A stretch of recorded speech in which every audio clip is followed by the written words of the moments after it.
Software engineering में हम अध्याय 22 chapter number 22 software testing strategies देख रहे हैं। जब हम ऑब्जेक्ट ओरिएंटेड सॉफ्टवेयर को टेस्ट करते हैं तो इसमें कई तरीके की टेस्टिंग हो सकती है, जैसे स्टेट बेस्ड टेस्टिंग होती है, इसमें फॉल्ट बेस्ड टेस्टिंग होती है और साथ में आपके सिनेरियो बेस्ड टेस्टिंग होती है। तो फॉल्ट, स्टेट और सिनेरियो टेस्टिंग का ऑब्जेक्टिव क्या है, हम टेस्टिंग क्यों करते हैं। टेस्टिंग का ऑब्जेक्टिव कोई भी टेस्टिंग हो, चाहे आप वेब ऐप की टेस्टिंग करें, चाहे आप कन्वेंशनल सॉफ्टवेयर की टेस्टिंग करें, क्या आप मोबाइल ऐप की टेस्टिंग कर रहे हैं, हर जगह मेन चीज़ होती है कि जितनी ज़्यादा त्रुटियां, जितने ज़्यादा एरर या प्रॉब्लम्स या दिक्कतें आप निकाल सकें उतना बेहतर है। और ये जो गलतियां निकालनी है वो आपको एक शेड्यूल के अंदर निकालनी है, यानी आपको जो टाइम दिया गया है, और इसके अलावा मैनेजेबल या कहें कि बजट के अंदर निकालनी है। ऑब्जेक्ट ओरिएंटेड कॉन्टेक्स्ट में या ऑब्जेक्ट ओरिएंटेड पैराडाइम में यूनिट टेस्टिंग कैसी होती है, तो यहां पर आप एक मॉड्यूल या फिर ये कहेंगे कि एक यूनिट, जैसे मॉड्यूल को, कंपोनेंट को हमने कहा था, वैसे टेस्ट करना थोड़ा मुश्किल होगा, क्योंकि यहां पर हम बनाते हैं एक क्लास और क्लास के अंदर हमारे पास ऑपरेशंस होते हैं और एट्रीब्यूट्स होते हैं। यानी अगर मैं प्रोग्रामिंग के शब्दों में कहूं तो वेरिएबल्स होते हैं और आपके पास उसके फंक्शंस होते हैं, जिसको हम प्रोसीजर्स भी कहते हैं, वेरिएबल्स को हम एट्रीब्यूट कहेंगे। तो ये क्लास को इनको इनकैप्सुलेट करती है, ये कैप्सूल की तरह अंदर बंद करके रखती है। तो ये जो इनकैप्सुलेटेड क्लास है, ये होगा फोकस। हम एक क्लास को टेस्ट करेंगे, ये एक यूनिट है, तो इसी को हम यूनिट टेस्टिंग कहेंगे। तो ये जो मैंने बताया आपको, इसको फंक्शन कहें, ऑपरेशन कहें या मेथड्स कहें, ये सबसे छोटी टेस्टेबल यूनिट है। ये जो फंक्शन है ये सबसे छोटा टेस्टेबल यूनिट है, इसको टेस्ट करेंगे, इसी के तहत हम यूनिट टेस्टिंग करेंगे।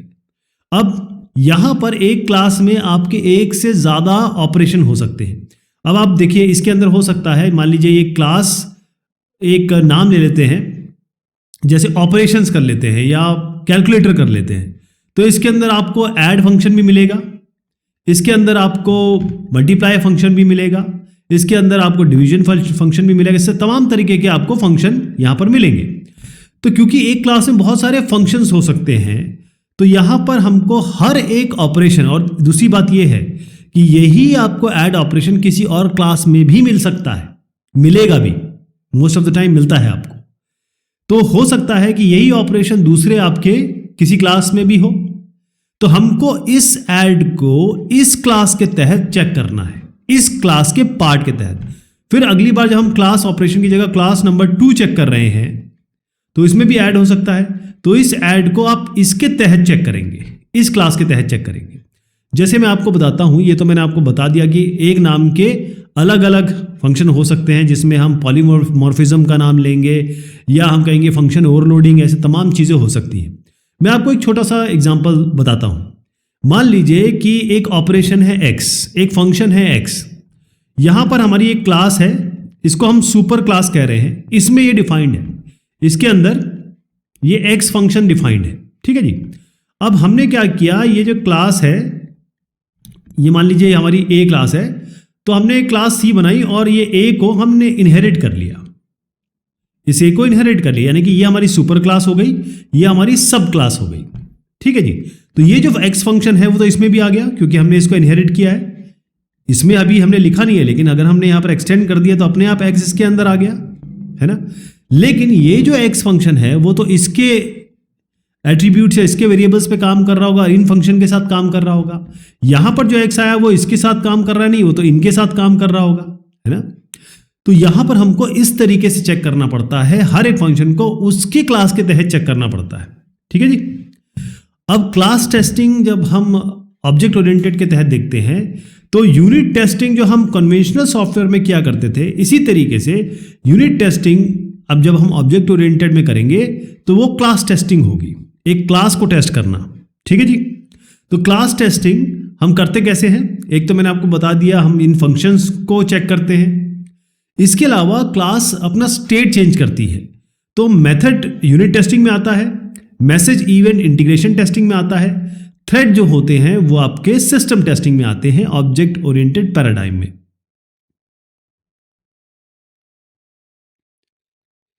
ऑब्जेक्ट ओरिएंटेड कॉन्टेक्स्ट में हम इंटीग्रेशन टेस्टिंग कैसे करते हैं। इंटीग्रेशन टेस्टिंग का मतलब क्या है, कन्वेंशनल सॉफ्टवेयर में हम क्या करते थे, एक मॉड्यूल लेते थे, दूसरे मॉड्यूल के साथ उसको इंटीग्रेट करते थे और चेक कर लेते थे, फिर तीसरा इसको इंटीग्रेट करते थे। इसके लिए हम टॉप डाउन या बॉटम अप, और उसमें भी अगर आप टॉप डाउन देखें तो हम हो सकता है डेप्थ फर्स्ट और ब्रेड्थ फर्स्ट यूज करते थे। क्योंकि जो ऑब्जेक्ट ओरिएंटेड सॉफ्टवेयर बनता है इसमें कोई हायरार्किकल कंट्रोल स्ट्रक्चर तो होता नहीं है जिस तरीके के कन्वेंशनल सॉफ्टवेयर्स में होता है। तो यहाँ पर आप टॉप डाउन या बॉटम अप इंटीग्रेशन स्ट्रेटेजीज तो यहाँ लगा नहीं पाएंगे, उसका कोई तात्पर्य भी नहीं है। तो यहाँ पर जो स्ट्रेटेजीज हैं इंटीग्रेशन टेस्टिंग की, तकनीकें जो हैं ऑब्जेक्ट ओरिएंटेड पैराडाइम में, इसमें हो सकता है आप थ्रेड बेस्ड टेस्टिंग करें। थ्रेड बेस्ड का मतलब ये होता है कि आप क्या करेंगे, क्लास 1 क्लास 2 इस तरीके से तमाम क्लासेस लेंगे, इसको लेंगे। अब ये किसी एक इवेंट पे या तो रिस्पॉन्ड करती है या किसी एक इनपुट पे रिस्पॉन्ड करती हैं। किसी इवेंट या इनपुट पे अगर ये सेट ऑफ क्लासेस रिस्पॉन्ड करती हैं तो इसको हम कहेंगे कि ये हमने एक थ्रेड बना लिया है। वो थ्रेड अलग है, जो हम ऑपरेटिंग सिस्टम में पढ़ते हैं वो थ्रेड अलग है, यहां मैं थ्रेड अलग सापेक्ष में बात कर रहा हूं। तो अब हम एक ये थ्रेड हो गया, ऐसी CN+1 ऐसे करके हमारे पास एक दूसरा थ्रेड होगा। अब इनको हम कंबाइन करेंगे और फिर देखेंगे, पहले तो इनको इंडिविजुअली चेक करेंगे, फिर इनको कंबाइन करके चेक करेंगे। ठीक है जी। तो रिग्रेशन टेस्टिंग करेंगे कि अगर हम कोई परिवर्तन करते हैं, कोई चेंज करते हैं या इनको मिलाते हैं तो कोई और साइड इफेक्ट ना आ गया हो। थ्रेड बेस्ड टेस्टिंग एक तकनीक है, एक स्ट्रेटेजी है। दूसरा जो है वो है use based testing, integration testing के तहत। इसमें हम क्या करते हैं कि कुछ हमारी होती है सर्वर क्लासेस। अभी अभी मैंने आपको बताया कि इसमें हमारा बेस क्लास और सुपर क्लास का कॉन्सेप्ट है। तो यहां पर हमारे पास क्या है कि कई सर्वर क्लासेस होती हैं और इसके अलावा कई हमारे पास इंडिपेंडेंट क्लासेस होती हैं। कहने का मतलब कि ये हमारी इंडिपेंडेंट क्लास है, या तो ये इससे रिलेटेड नहीं है या इससे ये बहुत कम रिलेटेड है। तो हमारे पास ये इंडिपेंडेंट क्लास, ये मान लीजिए 1 है, ये 2 है, ये इससे बहुत कम रिलेटेड है। तो पहले हम इंडिपेंडेंट क्लासेस को चेक कर लेंगे, इनको टेस्ट कर लेंगे, और उसके बाद जब ये हो जाएगा तो उसके बाद हम वो उनको चेक करेंगे जो इस पे, जैसे ये इंडिपेंडेंट क्लास है, पहले इसको चेक करेंगे, लेकिन ये डिपेंडेंट क्लास है, फिर इसको डिपेंडेंट क्लास को चेक करेंगे। कहने का मतलब ये है कि यूज बेस्ड टेस्टिंग वहां होती है या उस तरीके से होती है कि हम एक लेयर जो बिल्कुल इंडिपेंडेंट क्लास है, दूसरे पे डिपेंडेंट नहीं है या कम डिपेंडेंट है, उनको चेक करते हैं, सर्वर से जो डिपेंडेंट ना हो, और उसके बाद सर्वर पे जो डिपेंडेंट क्लास है उनको अलग से चेक करते हैं।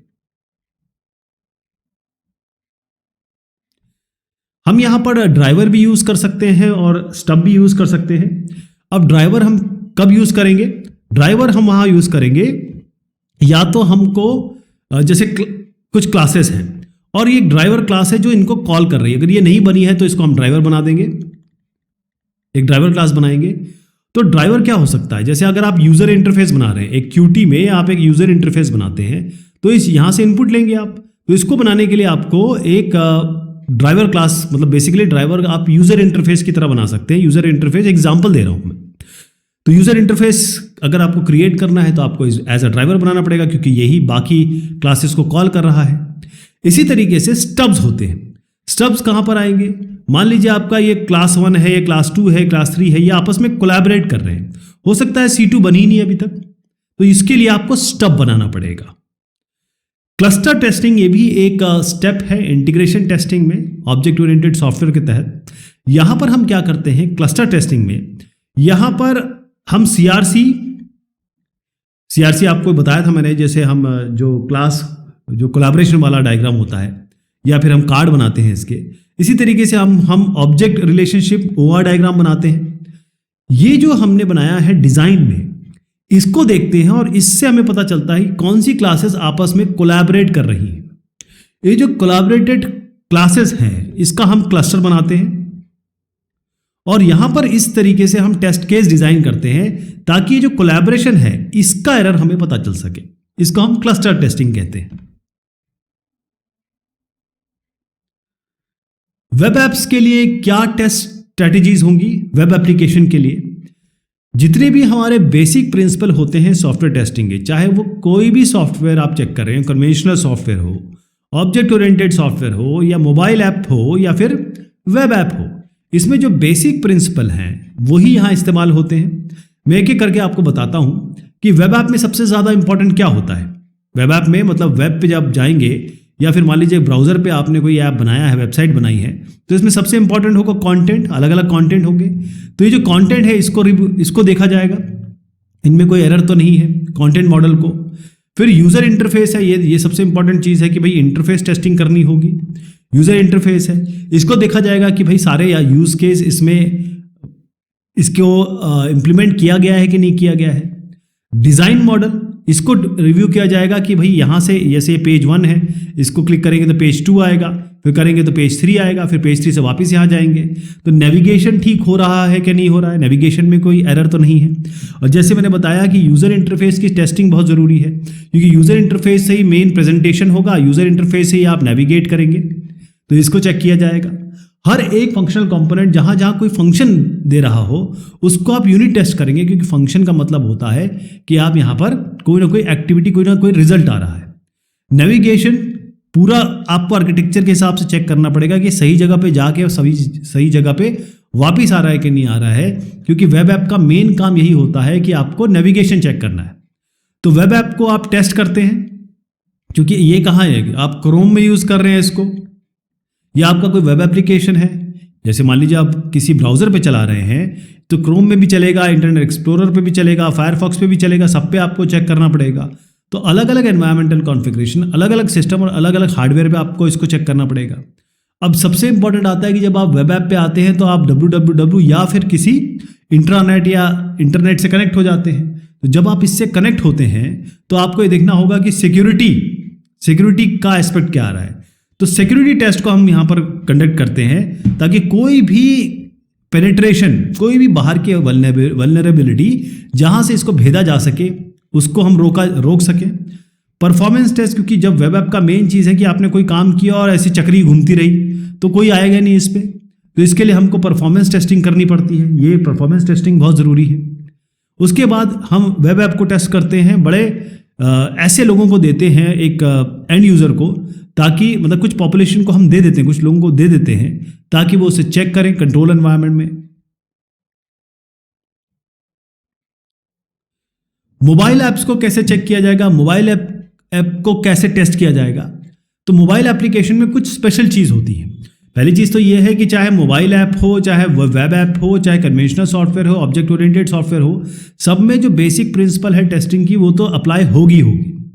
लेकिन यहाँ पर हम मोबाइल ऐप में कुछ स्पेशलाइज्ड टेस्टिंग अप्रोच हम लगाना चाहते हैं या लगाना पड़ेगा, क्योंकि एक मोबाइल में क्या क्या चीज़ें हैं। पहली चीज़ तो यह है कि मोबाइल में बैटरी का इशू होता है, रिसोर्स का इशू होता है, इसके अलावा सिक्योरिटी का सबसे बड़ा इशू है, और क्योंकि ये सारी चीज़ें, यूज़र इंटरफेस का इशू है, यूजेबिलिटी का, तो ये सारी चीज़ें जो है वो थोड़ी सी अलग हो जाती है बाकी सॉफ्टवेयर से। तो आपको यूज़र एक्सपीरियंस की टेस्टिंग करनी पड़ती है। इसमें क्या होगा कि यूज़र किस तरीके से यूज़ करने वाला है, हर आदमी, चाहे वो सही हो, चाहे उसमें कुछ प्रॉब्लम हो, कोई स्पेशली एबल्ड आदमी हो, सब उसे यूज़ कर सके। और हर एक डिवाइसेस में, क्योंकि यहाँ डिवाइसेस का सबसे इंपॉर्टेंट आता है कि किसी के पास एप्पल का मोबाइल है, किसी के पास हो सकता है एंड्रॉयड का है, किसी के पास लावा का है, किसी के पास सैमसंग का मोबाइल है। एंड्रॉयड मैंने ऑपरेटिंग सिस्टम बताया, कॉन्फ़िगरेशन अलग अलग बता रहा हूँ, तो इसीलिए सब में टेस्ट करना पड़ेगा। डिवाइस कंपैटिबिलिटी टेस्ट का मतलब ये है कि वेब ऐप हर एक हार्डवेयर में, जो हार्डवेयर और सॉफ्टवेयर का कॉम्बिनेशन है, क्योंकि हर एक हार्डवेयर किसी न किसी सॉफ्टवेयर के साथ चल रहा होगा। जैसे मान लीजिए आपका विंडोज़ मोबाइल है, अब विंडोज़ का मोबाइल जो हो गया वो आपका किस में चलेगा, विंडोज़ अगर उसमें चल रही है तो हो सकता है ये किसी भी कॉन्फ़िगरेशन में चल रही हो सकता है आपका कि हार्डवेयर किसी भी कंपनी ने बना के दिया हो। परफॉर्मेंस टेस्टिंग का मतलब ये होता है कि अब आपकी नॉन फंक्शनल रिक्वायरमेंट आती है। यहाँ पर आप कोई डाउनलोड कर रहे हैं, प्रोसेसिंग स्पीड क्या है, स्टोरेज कितना है, आपका पावर कितना चाहिए, जैसे मैंने बताया कि मोबाइल ऐप के लिए ये सब चीज़ें अलग से चेक करनी पड़ती है जो परफॉर्मेंस टेस्टिंग में आती है। इसके अलावा होता है कनेक्टिविटी टेस्टिंग। अब मोबाइल आप एक जगह से दूसरी जगह ले जाएंगे, अलग अलग नेटवर्क से आप कनेक्ट होंगे, अलग अलग वेब सर्विसेज से कनेक्ट होंगे। तो अगर नेटवर्क आ रहा है, नेटवर्क नहीं आ रहा है, कनेक्टिविटी है नहीं है, उस कनेक्टिविटी की टेस्टिंग करनी पड़ेगी आपको। मोबाइल ऐप में जैसे ही आप, क्योंकि मोस्ट ऑफ द टाइम हम इंटरनेट यूज़ कर रहे हैं आजकल इसमें, तो सिक्योरिटी टेस्टिंग बहुत ज़रूरी है। कोई भी प्राइवेसी, कोई भी सुरक्षा और कब में सेंध ना लगा पाए।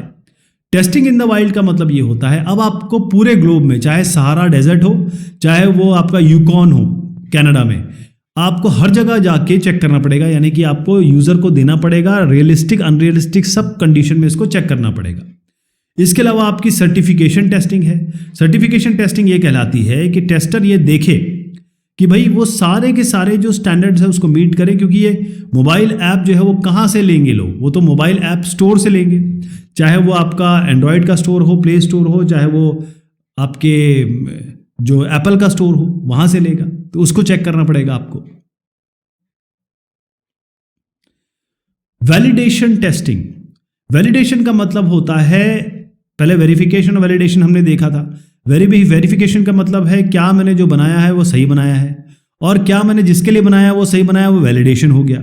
यानी have I made the right product right, तो वेरिफिकेशन हो जाता है। राइट प्रोडक्ट जो यूजर को चाहिए वो मैंने बनाया कि नहीं बनाया है।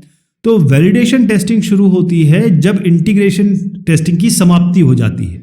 यहां पर जो भी यूजर देख सकता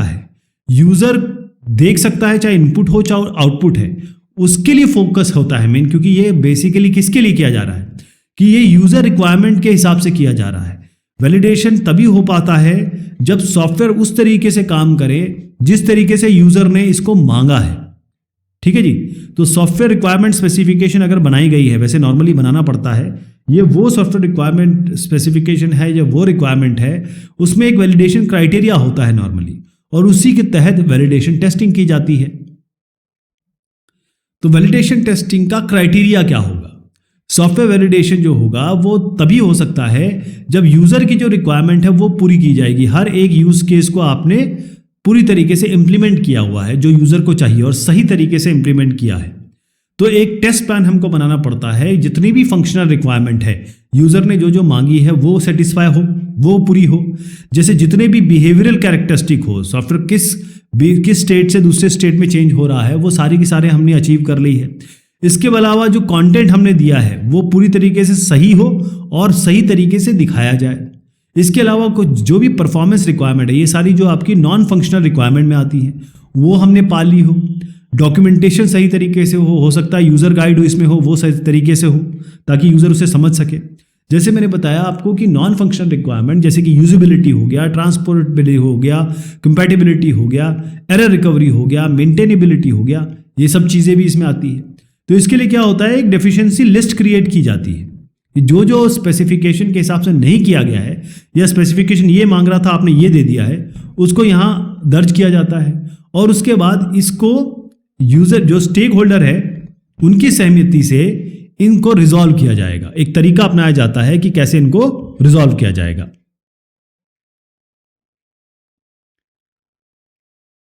configuration review, configuration software configuration management का एक बहुत इंपॉर्टेंट पार्ट है। तो जब आप वैलिडेशन प्रोसेस कर रहे हैं, वैलिडेशन कर रहे हैं कि क्या आपने प्रोडक्ट सही वैसा बनाया है जैसे यूजर को चाहिए, have you made the right product, तो यहां पर आप कॉन्फ़िगरेशन रिव्यू करते हैं, ऑडिट करते हैं। इसका मतलब ये है कि जितना भी सॉफ्टवेयर कॉन्फ़िगरेशन है का पार्ट है, सॉफ्टवेयर कॉन्फ़िगरेशन का मतलब ये है क्या परिवर्तन हुए, क्या चीज़ आपने इसमें नोट की, कब की, वर्जन कंट्रोल, तो जितने भी सॉफ्टवेयर कॉन्फ़िगरेशन की चीज़ें हैं वो आपने प्रॉपर तरीके से बनाया है, उसको कैटलॉग किया है, उसको दर्ज किया है, और क्या आपके पास वो सारे डिटेल हैं जो स्ट्रेंथन करे, बॉल्स्टर करे, या एक तरीके से शक्ति दे बाकी सपोर्टेड एक्टिविटीज को। इसी को हम कॉन्फ़िगरेशन रिव्यू कहते हैं। अल्फा एंड बीटा टेस्टिंग, अब कैसे यूजर यूज करने वाला है, एंड यूजर या कस्टमर आपके सॉफ्टवेयर को यूज करने वाला है, ये डेवलपर बनाते समय नहीं समझ सकता। एक डेवलपर जब इसे बनाता है तो उसे नहीं पता कि यूजर इसे कैसे यूज करने वाला है। हो सकता है कि हमने जो, या एज अ डेवलपर हमने कुछ इंस्ट्रक्शन दी है वो यूजर समझ ही ना पाए, उसको मिस इंटरप्रेट कर ले, या हो सकता है डेटा का ऐसा कॉम्बिनेशन दे दें जो यूजर को समझ में ही ना आ पाए, कॉम्बिनेशन इस तरीके से हो सकता है कि जो आउटपुट निकल के आ रहा है आपके सॉफ्टवेयर से वो यूजर ना समझ पाए या उसके लिए वो अनइंटेलिजिबल हो। तो इसके लिए क्या होता है कि जब डेवलपर बना लेते हैं या सॉफ्टवेयर टीम बना लेते हैं तो यहाँ पर एक एक्सेप्टेंस क्राइटेरिया होता है कि हम कैसे इसको एक्सेप्ट करेंगे। तो इसके लिए जितनी भी रिक्वायरमेंट यूजर की है उसको वैलिडेट करने के लिए एक्सेप्टेंस टेस्ट होते हैं, स्वीकृति टेस्ट, स्वीकृति आप कहें समीक्षा या जांच होती है। अब ये करता है यूजर, कौन करेगा, ध्यान रखिएगा, या एक्सेप्टेंस टेस्टिंग जो होती है वो यूजर करता है और यूजर हो सकता है कुछ वीक में कर ले, महीनों भी लग सकते हैं इसमें। अब इसमें क्या होता है कि हम ऐसे एरर निकालने की कोशिश करते हैं जो क्यूमुलेटिवली इन सबको कंबाइन कर दें तो सिस्टम जो है वो फेल हो सकता है, डिग्रेड हो सकता है समय के अनुसार। तो यदि सॉफ्टवेयर हमने कई कस्टमर के लिए डेवलप किया है, मान लीजिए एक सॉफ्टवेयर हमने डेवलप किया, वो यूजर इसके बहुत सारे हैं, यूजर 1, यूजर 2, यूजर 3, ऐसे बहुत तमाम तरीके के यूजर हैं। ऐसे होता है, बड़ी कंपनियां जो बनाती हैं कई यूजर्स के लिए एक साथ बनाती हैं। तो यहां पर हम सबके पास जाके सबके पास ये कहें कि हर एक को परफॉर्मेंस या एक्सेप्टेंस टेस्ट करवाना बड़ा मुश्किल हो जाएगा, या ये कहें कि इसमें जमाना लग जाएगा। तो इसलिए बहुत सारी कंपनी क्या करती है, अल्फा और बीटा टेस्टिंग करती है ताकि वो यूजर वो एरर निकल के आ पाए, वो बग्स निकल के आ पाए, वो प्रॉब्लम्स निकल के आ पाए जो केवल यूजर ही निकाल सकता है, डेवलपर नहीं निकाल सकता, ना एक डेवलपमेंट टीम की सॉफ्टवेयर क्वालिटी एश्योरेंस टीम निकाल सकती है, वो यूजर निकालेगा क्योंकि यूजर को अच्छा पता है कि वो सॉफ्टवेयर को कैसे यूज करने वाला है। तो इसके लिए अल्फा और बीटा टेस्टिंग आती है। अल्फा टेस्टिंग जो होती है, ध्यान से देखिएगा और समझिएगा, अल्फा टेस्टिंग जो होती है वो डेवलपर साइट पे एंड यूजर करता है। यानी कि मान लीजिए आप जो है वो बैंगलोर में है और जो डेवलपर है आपका या डेवलपर टीम है वो आपकी गुरुग्राम या फिर दिल्ली में है। तो ध्यान रखिएगा, अल्फा टेस्ट जो होता है वो जिसने आपके लिए सॉफ्टवेयर बनाया, मान लीजिए डेवलपर्स हैं, ये डेवलपर लोग हैं, यहां पर चेक होगा। और कौन करेगा, जो एंड यूजर है, जो बैंगलोर के फर्म या बैंगलोर का आदमी जो जिसने सॉफ्टवेयर बनवाया है वो यहां जाके चेक करेगा। अल्फा टेस्टिंग ये होता है। तो इसमें क्या होता है कि ये साहब जाएंगे, जिस भी कंपनी को इसने दिया हुआ है, यहां पर आप टेस्ट करेंगे। अब जो डेवलपर है वो ओवर द शोल्डर, मतलब कंधे के पीछे खड़े होकर देखेगा, एरर को देखेगा और यूसेज प्रॉब्लम को देखेगा कि यूजर को क्या प्रॉब्लम आ रही है। तो क्योंकि ये डेवलपमेंट एनवायरनमेंट है, ये उस कंपनी का एनवायरनमेंट है जो डेवलपर का एनवायरनमेंट है, तो ये कंट्रोल एनवायरनमेंट है जो डेवलपर कंट्रोल करता है, उसके हाथ में है ये। लेकिन जो बीटा टेस्ट होता है वो जिस कंपनी में ये सॉफ्टवेयर चलना है, जिस जगह ये सॉफ्टवेयर चलना है, वहां पर यूजर ही चेक करेगा, जिसने सॉफ्टवेयर बनवाया है वो चेक करेगा। इसको हम बीटा टेस्टिंग कहते हैं। डेवलपर यहां पर नहीं प्रेजेंट होगा, कोई भी आदमी यहां का प्रेजेंट नहीं होगा। तो बीटा टेस्ट एक तरीके से लाइव टेस्ट है जिस एनवायरनमेंट में काम होना है, और क्योंकि डेवलपर यहां पर है ही नहीं, डेवलपर कंट्रोल कर ही नहीं सकता, तो डेवलपर द्वारा अनकंट्रोल एनवायरनमेंट में डेवलपर के हाथ में कुछ नहीं है, वो यहां पर चेक हो रहा है जहां पर एक्चुअल में इसको यूज होना है। तो कस्टमर यहां पर सारी प्रॉब्लम रिकॉर्ड करता है और जैसे जैसे प्रॉब्लम आती है वो उनको बताता है जिनसे उन्होंने डेवलप कराया है, और उसके बाद ये डेवलप करते हैं, ये ठीक करते हैं और ये वापस यहां भेजते हैं। और इनको ही नहीं भेजते हैं, बाकी जितने भी कस्टमर हैं इनके जिन के लिए बनाया है उनको भेजते हैं। तो वेरिएशन है बीटा टेस्टिंग में जिसको हम कस्टमर एक्सेप्टेंस टेस्टिंग भी कहते हैं। तो जब कस्टमर सॉफ्टवेयर, या ये कहें कि एक ऐसा सॉफ्टवेयर जो थोड़ा कस्टम है, एक सॉफ्टवेयर जिसमें यूजर के लिए स्पेसिफिक बनाया गया है ना, एक कॉन्ट्रैक्ट के तहत, वो जब यूजर को दिया गया तो यूजर क्या करेगा, इसमें बहुत सारे टेस्ट करेगा, एरर निकालेगा। इस सॉफ्टवेयर को एक्सेप्ट करने से पहले वो डेवलपर को बताएगा कि भाई ये हमने चेक किया, ये प्रॉब्लम है, इसको ठीक करवा। इसको हम कस्टमर एक्सेप्टेंस टेस्टिंग कहते हैं, बीटा टेस्टिंग का ही एक फॉर्म है। अब आप यहां पे आइए, दोनों ही अल्फा टेस्टिंग और बीटा टेस्टिंग ये दोनों एक्सेप्टेंस टेस्टिंग का काम है, ठीक है जी। और इसको करता कौन है, ये जो अल्फा टेस्टिंग है जैसे मैंने आपको बताया, ये कौन करेगा, लोग करेंगे जो कंपनी एम्प्लॉइज, यानी alpha test is conducted at the developer site by end user, यानी यूजर ही चेक करेगा, लेकिन वो किस जगह चेक करेगा, वो चेक करेगा डेवलपर साइट पे, डेवलपमेंट के साइट पे चेक करेगा। बीटा टेस्टिंग तो कस्टमर अपने ही एंड पे चेक करेगा। और यहां पर देखिएगा जो अल्फा टेस्टिंग है वो वहां चेक किया जाएगा जहां पर एक्चुअल में सॉफ्टवेयर डेवलप हुआ है या लोग वहां पर काम कर रहे हैं आपके सॉफ्टवेयर पे। बीटा टेस्टिंग वहां होगी जहां पर इसको एक्चुअल यूज होना है। तो अल्फा टेस्टिंग में आपका ब्लैक बॉक्स और व्हाइट बॉक्स दोनों तकनीकें इस्तेमाल हो सकती है। बीटा टेस्टिंग पूरी तरीके से जो ब्लैक बॉक्स टेस्टिंग है, और जैसे मैंने कहा कि अल्फा टेस्टिंग सिस्टम टेस्टिंग के बाद होती है, बीटा टेस्टिंग किसके बाद होगी? अल्फा टेस्टिंग के बाद में होगी। टेस्ट रन काफ़ी सारे हो सकते हैं, 1 से 2 हो सकते हैं बीटा टेस्टिंग में, लेकिन अल्फा टेस्टिंग में बहुत सारे टेस्ट हो सकते हैं। ठीक है, इसमें कई चीज़ है, रिलायबिलिटी, फंक्शनलिटी, ये सब चेक होती है कि नहीं होती है, ये आप पे डिपेंड करता है। लेकिन यहाँ जो है अल्फा टेस्टिंग में आप डेवलपर को भी इंगेज करते हैं, लेकिन बीटा टेस्टिंग में डेवलपर का नामो निशान नहीं होता। ये आप अपने घर पे करते हैं, एक तरीके से अपने कंपनी में करते हैं, क्योंकि आपने डेवलपर को काम दिया, डेवलपर तो है नहीं, आप अपने घर पे आके चेक कर रहे हैं।